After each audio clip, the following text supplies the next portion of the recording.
Bismillahirrahmanirrahim. Assalamualaikum warahmatullahi wabarakatuh. Saya Niken Oktavioni, NIM 21246 dari Lokal PAI 2B Fakultas Tarbiyah Ilmu dan Keguruan. Saya akan mempresentasikan makalah saya yang berjudul Subjek Pendidikan dengan mata kuliah Dasar-Dasar Pendidikan Al-Quran. A. Pengertian subjek pendidikan. Subjek pendidikan atau seorang pendidik adalah orang yang bertanggung jawab memberikan suatu pendidikan atau pengajaran sehingga materi yang disampaikan dapat dipahami oleh peserta didik atau objek pendidikan. Subjek pendidikan yang dipahami kebanyakan ahli adalah orang tua, guru di sekolah ataupun masyarakat. Pendidikan pertama yang kita ketahui selama ini adalah orang tua. Lingkungan keluarga atau orang tua yang biasa dipelajari dalam psikologi pendidikan.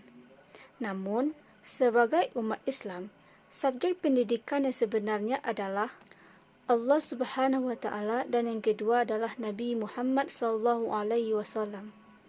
Sebagaimana yang dimuat dalam Al-Quran surat Al-Alaq ayat 4 dan 5 yang berbunyi A'udzu billahi minasyaitonir rajim.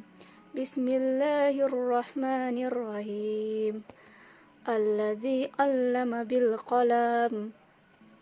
'Allamal insana ma lam ya'lam. Shadaqallahul azim. Yang artinya yang mengajarkan manusia dengan perantara kalam. Dia mengajarkan kepada manusia apa yang tidak diketahuinya.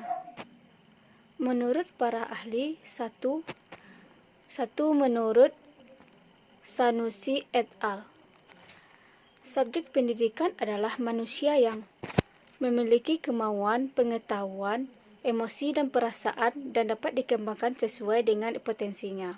Sementara itu, pendidikan dilandasi oleh nilai-nilai kemanusiaan yang menghargai martabat manusia.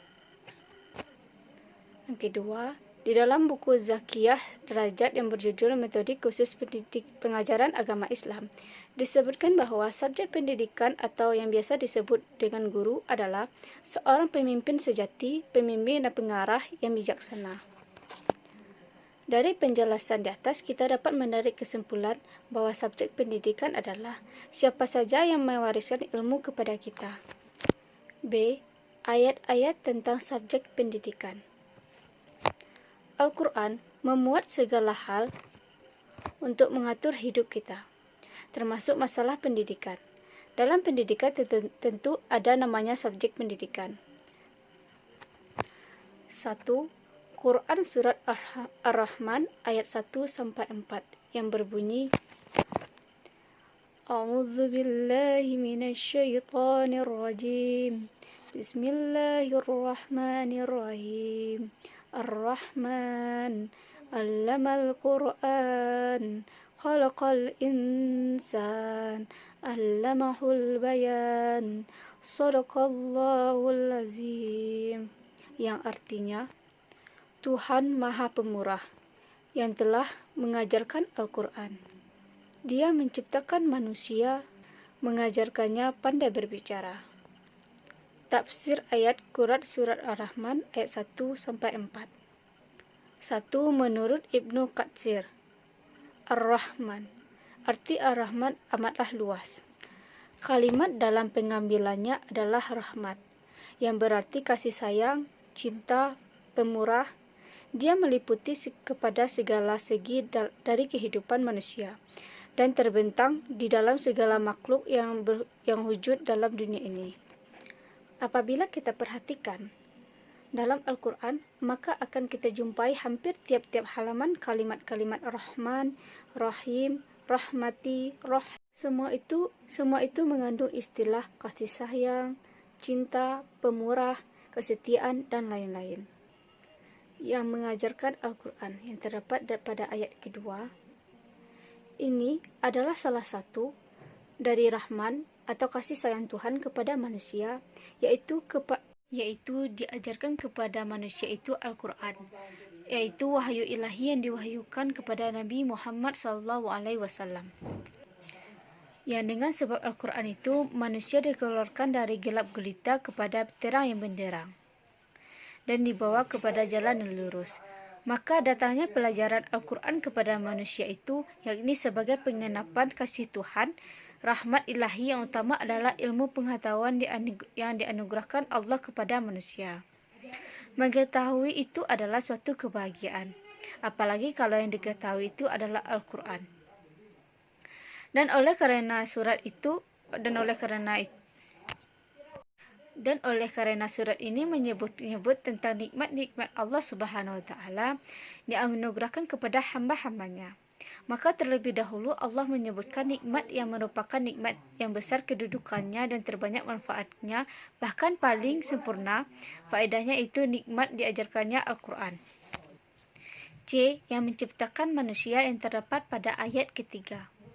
Dia telah menciptakan manusia dan mengajarinya mengungkapkan apa yang terlintas di dalam hati dan terbetik dalam sanubarinya. Sekiranya tidak demikian, maka Nabi Muhammad SAW tak akan dapat mengajarkan Al-Quran kepada umatnya.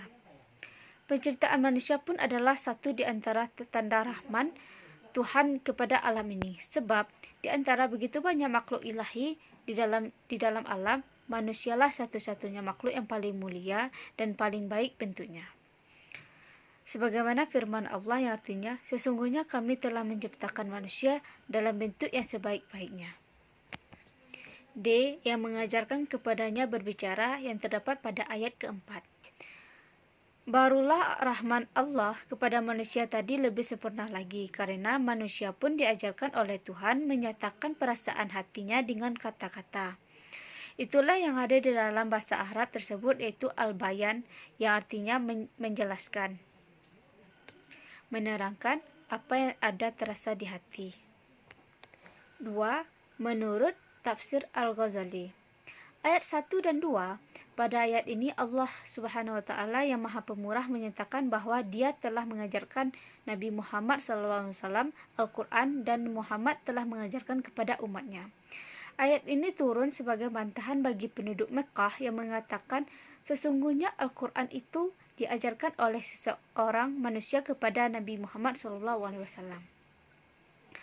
Oleh karena ayat ini mengungkapkan beberapa nikmat Allah atas hamba-hambanya, maka surat ini dimulai dengan menyebut nikmat yang paling besar faedahnya dan yang paling banyak manfaatnya bagi hambanya, yaitu nikmat mengajarkan Al-Quran.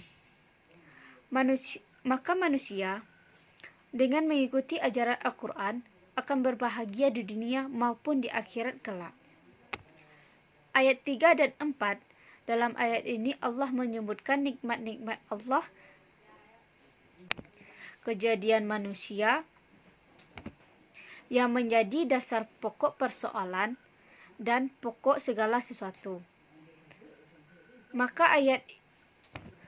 Maka pada ayat ini Allah Subhanahu wa taala menciptakan jenis makhluknya dan diajarkan pandai membicarakan tentang apa yang tergores dalam jiwa dan apa yang terpikir oleh otaknya. Kalaulah tidak mungkin, tentu Nabi Muhammad SAW akan mengajarkan Al-Quran kepada umatnya. Nilai pendidikan yang terkandung pada surat ini adalah dikatakan bahwa Allah Subhanahu wa taala telah mengajarkan Al-Quran kepada manusia, sehingga manusia tersebut menjadi pandai. Maksud dari ayat-ayat Al-Quran yang telah diturunkan oleh Allah kepada manusia ini bertujuan untuk memberikan pedoman hidup kepada manusia agar manusia dapat memahami isi serta maknanya, sehingga manusia dapat bertingkah laku yang sesuai dengan pedoman, yaitu Al-Quran. 2. Quran Surah An-Najm ayat 5 dan 6 yang berbunyi, A'udzu billahi minasyaitonir rajim. Bismillahirrahmanirrahim. Allamahu sadidul quwa. Zumirratin fastawa. Shadaqallahul azim. Yang artinya, yang diajarkan kepadanya oleh Jibril yang sangat kuat, yang mempunyai keteguhan. Maka Jibril itu menampakkan diri dengan rupa yang yang bagus dan perkasa. Tafsir ayat 1. Tafsir Al-Lubab. Wahyu yang diterimanya itu diajarkan, yakni disampaikan kepada Nabi Muhammad SAW oleh malaikat Jibril yang sangat kuat. Malaikat menerima wahyu dari Allah Subhanahu wa taala dengan tugas menyampaikan secara baik dan benar kepada Nabi SAW. Dan itulah yang dimaksud dengan pengajaran di sini. Pemilik potensi akliyah atau akal yang sangat hebat. Malaikat itu tampil dengan sempurna dan menampakkan diri dengan rupa yang asli. 2. Tafsir Al-Misbah. Kata Al-Lamahu bukan berarti bahwa wahyu tersebut bersumber dari malaikat Jibril. Seorang yang mengajar tidak mutlak mengajarkan sesuatu yang bersumber dari sang pengajar. Menyampaikan atau menjelaskan sesuatu secara baik dan benar salah satu bentuk dari pengajaran. Malaikat menerima wahyu dari Allah dengan tugas menyampaikan secara baik dan benar kepada Nabi SAW, dan itulah yang dimaksud pengajaran. 3. Tafsir Al-Azhar. Yang memberinya jalan ialah yang sangat kuat, yang terdapat. Dan oleh karena surat ini menyebut tentang nikmat-nikmat Allah Subhanahu wa taala yang dianugerahkan kepada hamba-hambanya, maka terlebih dahulu Allah menyebutkan nikmat yang merupakan nikmat yang besar kedudukannya dan terbanyak manfaatnya, bahkan paling sempurna faedahnya, itu nikmat diajarkannya Al-Quran.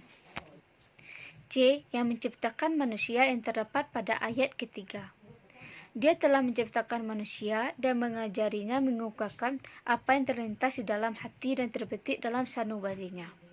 Sekiranya tidak demikian, maka Nabi Muhammad SAW tak akan dapat mengajarkan Al-Quran kepada umatnya.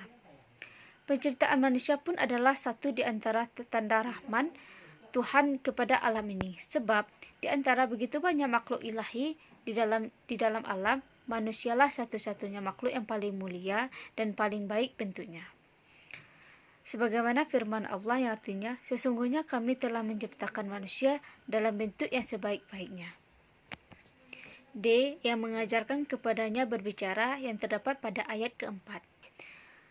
Barulah rahman Allah kepada manusia tadi lebih sempurna lagi, karena manusia pun diajarkan oleh Tuhan menyatakan perasaan hatinya dengan kata-kata. Itulah yang ada di dalam bahasa Arab tersebut, yaitu al-bayan, yang artinya menjelaskan, menerangkan apa yang ada terasa di hati. 2. Menurut tafsir Al-Ghazali. Ayat 1 dan 2, pada ayat ini Allah Subhanahu wa taala yang Maha Pemurah menyatakan bahwa Dia telah mengajarkan Nabi Muhammad SAW Al-Quran dan Muhammad telah mengajarkan kepada umatnya. Ayat ini turun sebagai bantahan bagi penduduk Mekah yang mengatakan sesungguhnya Al-Quran itu diajarkan oleh seseorang manusia kepada Nabi Muhammad SAW. Oleh karena ayat ini mengungkapkan beberapa nikmat Allah atas hamba-hambanya, maka surat ini dimulai dengan menyebut nikmat yang paling besar faedahnya dan yang paling banyak manfaatnya bagi hambanya, yaitu nikmat mengajarkan Al-Quran. Maka manusia dengan mengikuti ajaran Al-Quran akan berbahagia di dunia maupun di akhirat kelak.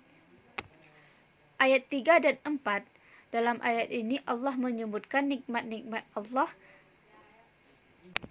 kejadian manusia yang menjadi dasar pokok persoalan dan pokok segala sesuatu. Maka pada ayat ini Allah Subhanahu wa taala menciptakan jenis makhluknya dan diajarkan pandai membicarakan tentang apa yang tergores dalam jiwa dan apa yang terpikir oleh otaknya. Kalaulah tidak mungkin, tentu Nabi Muhammad SAW akan mengajarkan Al-Quran kepada umatnya. Nilai pendidikan yang terkandung pada surat ini adalah dikatakan bahwa Allah Subhanahu wa taala telah mengajarkan Al-Quran kepada manusia, sehingga manusia tersebut menjadi pandai. Maksud dari ayat-ayat Al-Quran yang telah diturunkan oleh Allah kepada manusia ini bertujuan untuk memberikan pedoman hidup kepada manusia agar manusia dapat memahami isi serta maknanya, sehingga manusia dapat bertingkah laku yang sesuai dengan pedoman, yaitu Al-Quran. 2. Quran Surah An-Najm ayat 5 dan 6. yang berbunyi A'udzu billahi minasyaitonir rajim. Bismillahirrahmanirrahim. Allamahu sadidul quwa.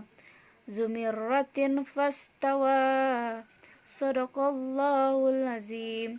Yang artinya yang diajarkan kepadanya oleh Jibril yang sangat kuat, yang mempunyai keteguhan. Maka Jibril itu menampakkan diri dengan rupa yang bagus dan perkasa. Tafsir ayat 1. Tafsir Al-Lubab. Wahyu yang diterimanya itu diajarkan, yakni disampaikan kepada Nabi Muhammad SAW oleh malaikat Jibril yang sangat kuat. Malaikat menerima wahyu dari Allah Subhanahu wa taala dengan tugas menyampaikan secara baik dan benar kepada Nabi SAW. Dan itulah yang dimaksud dengan pengajaran di sini. Pemilik potensi akliyah atau akal yang sangat hebat. Malaikat itu tampil dengan sempurna dan menampakkan diri dengan rupa yang asli. 2. Tafsir Al-Misbah. Kata allamahu bukan berarti bahwa wahyu tersebut bersumber dari malaikat Jibril. Seorang yang mengajar tidak mutlak mengajarkan sesuatu yang bersumber dari sang pengajar. Menyampaikan atau menjelaskan sesuatu secara baik dan benar salah satu bentuk dari pengajaran.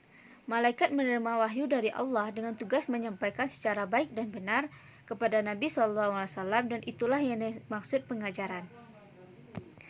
3. Tafsir Al-Azhar. Yang memberinya jalan ialah yang sangat kuat. Yang terdapat kelima. Inilah jaminan selanjutnya tentang wahyu yang diterima oleh Nabi Muhammad SAW, bahwasanya yang mengajarkan wahyu itu kepada beliau ialah makhluk yang sangat kuat. Ibnu Katsir dalam tafsirnya bahwa yang dimaksud dengan yang sangat kuat ialah malaikat Jibril. Nilai pendidikan pada surat An-Najm ayat 5-6 adalah dapat menjadi model dan teladan bagi murid-murid kelak. 2. Menguasai materi yang akan diajarkan. 3. Bersikap sewajarnya seorang guru tanpa ada sesuatu yang menyinggung. 3. Quran Surat Al-Kahfi ayat 66 yang berbunyi A'udzu billahi minasyaitonir rajim. Bismillahirrahmanirrahim. Qala lahu Musa hal attabi'uka ala an tu'allimani mimma ulimta rusdan. Shadaqallahul azim. Yang artinya, Musa berkata kepada Khidir, bolehkah aku mengikutimu supaya kamu mengajarkan kepadaku ilmu yang benar di antara ilmu-ilmu yang telah diajarkan kepadamu. Tafsir ayat. Dalam pertemuan kedua tokoh itu, Musa berkata kepadanya, yakni kepada hamba Allah yang memperoleh ilmu khusus itu, bolehkah aku mengikuti secara bersungguh-sungguh supaya engkau mengajarkan kepadaku sebagian dari apa, yakni ilmu-ilmu yang telah diajarkan Allah kepadamu untuk menjadi petunjuk bagimu untuk menuju kebenaran. Dia menjawab, sesungguhnya engkau, hai Musa, sesekali tidak akan sanggup sabar bersamaku, yakni peristiwa-peristiwa yang engkau akan alami bersamaku akan membuatmu tidak sabar.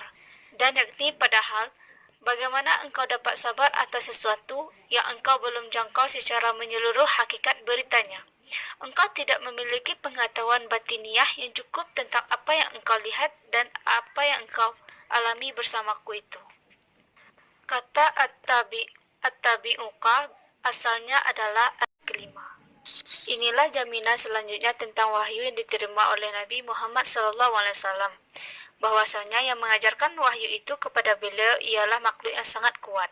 Ibnu Katsir dalam tafsirnya bahwa yang dimaksud dengan yang sangat kuat ialah malaikat Jibril. Nilai pendidikan pada surat An-Najm ayat 5-6 adalah dapat menjadi model dan teladan bagi murid-murid kelak. 2. Menguasai materi yang akan diajarkan. 3. Bersikap sewajarnya seorang guru tanpa ada sesuatu yang menyinggung. 3. Quran Surat Al-Kahfi ayat 66 yang berbunyi A'udzu billahi minasyaitonir rajim. Bismillahirrahmanirrahim. Qala lahu Musa hal attabi'uka ala an tu'allimani mimma ulimta rusdan. Sadaqallahul azim. Yang artinya, Musa berkata kepada Khidir, "Bolehkah aku mengikutimu supaya kamu mengajarkan kepadaku ilmu yang benar di antara ilmu-ilmu yang telah diajarkan kepadamu?" Tafsir ayat. Dalam pertemuan kedua tokoh itu, Musa berkata kepadanya, yakni kepada hamba Allah yang memperoleh ilmu khusus itu, "Bolehkah aku mengikuti secara bersungguh-sungguh supaya engkau mengajarkan kepadaku sebagian dari apa, yakni ilmu-ilmu yang telah diajarkan Allah kepadamu untuk menjadi petunjuk bagimu untuk menuju kebenaran?"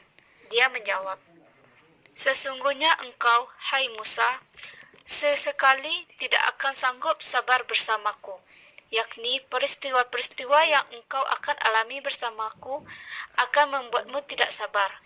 Dan yakni padahal, bagaimana engkau dapat sabar atas sesuatu yang engkau belum jangkau secara menyeluruh hakikat beritanya? Engkau tidak memiliki pengetahuan batiniah yang cukup tentang apa yang engkau lihat dan apa yang engkau alami bersamaku itu." Kata at-tabi'uka asalnya adalah at-taba'uka dari kata tabi'a, yakni mengikuti. Penambahan huruf ta pada kata at-tabi'uka mengandung makna kesungguhan dalam upaya mengikuti itu. Memang demikianlah seharusnya seorang pelajar harus bertekad untuk bersungguh-sungguh mencurahkan perhatian bahkan tenaganya terhadap apa yang akan dipelajarinya. Dalam buku tafsir Al-Qurtubi yang artinya, Musa berkata kepada Khidir, "Bolehkah aku mengikutimu?" Inilah pernyataan atau permintaan yang lembut dan halus namun mengandung arti yang sangat dalam lagi beretika luhur. Maknanya, apakah engkau rela dan tidak keberatan? Kedua, ayat ini menunjukkan bahwa murid mengikuti guru walaupun tingkat terpautnya jauh. Dan dalam kasus belajarnya Musa kepada Khidir, tidak ada hal yang menunjukkan bahwa Khidir lebih mulia daripada Musa. Karena ada kalanya, orang yang lebih mulia tidak mengetahui hal yang diketahui oleh orang yang tidak lebih mulia. Sebab kemuliaan itu adalah bagi orang yang dimuliakan Allah Subhanahu wa taala. Tetapi kita tetap diwajibkan untuk menuntut ilmu, walaupun orang itu belum tentu lebih mulia dari kita. Karena sebenarnya tidak ada yang mengetahui kemuliaan seseorang selain Allah Subhanahu wa taala. Yang kedua, tafsir Jalalain. Musa berkata kepada Khidir, "Bolehkah aku mengikutimu supaya kamu mengajarkan kepadaku ilmu yang benar di antara ilmu-ilmu yang telah diajarkan kepadamu, yakni ilmu yang dapat membimbingku?" Menurut suatu qiraat dibaca rasyadan. Nabi Musa alaihissalam meminta hal tersebut kepada Khidir karena menambah ilmu adalah suatu hal yang dianjurkan. Yang ketiga, tafsir ilmu qatsir. Allah Subhanahu wa taala menceritakan tentang ucapan Musa kepada orang alim, yakni Khidir secara khusus diberi ilmu oleh Allah Subhanahu wa taala yang tidak diberikan kepada Musa. Sebagaimana dia juga telah menganugerahkan ilmu kepada Musa, tetapi tidak diberikan kepada Khidir. Nilai pendidikan yang dapat kita ambil dari surah Al-Kahfi ini adalah: 1. Pendidikan bukan hanya dari orang tua, tetapi juga dari orang lain seperti guru, dosen, teman, ataupun masyarakat. Yang kedua, saat kita berbicara atau berlaku terhadap seorang pendidik, haruslah menghormati dan bersikap sopan santun kepadanya. Yang ketiga, menganggap bahwa pendidik lebih tahu daripada diri kita. Keempat, belajarlah dengan sungguh-sungguh, maka kita akan berhasil. Itulah yang dapat saya presentasikan dari makalah saya yang berjudul Subjek Pendidikan. Terlebih atau terkurangnya saya mohon maaf. Saya sudahi dengan wassalamualaikum warahmatullahi wabarakatuh. Dan Al-Arham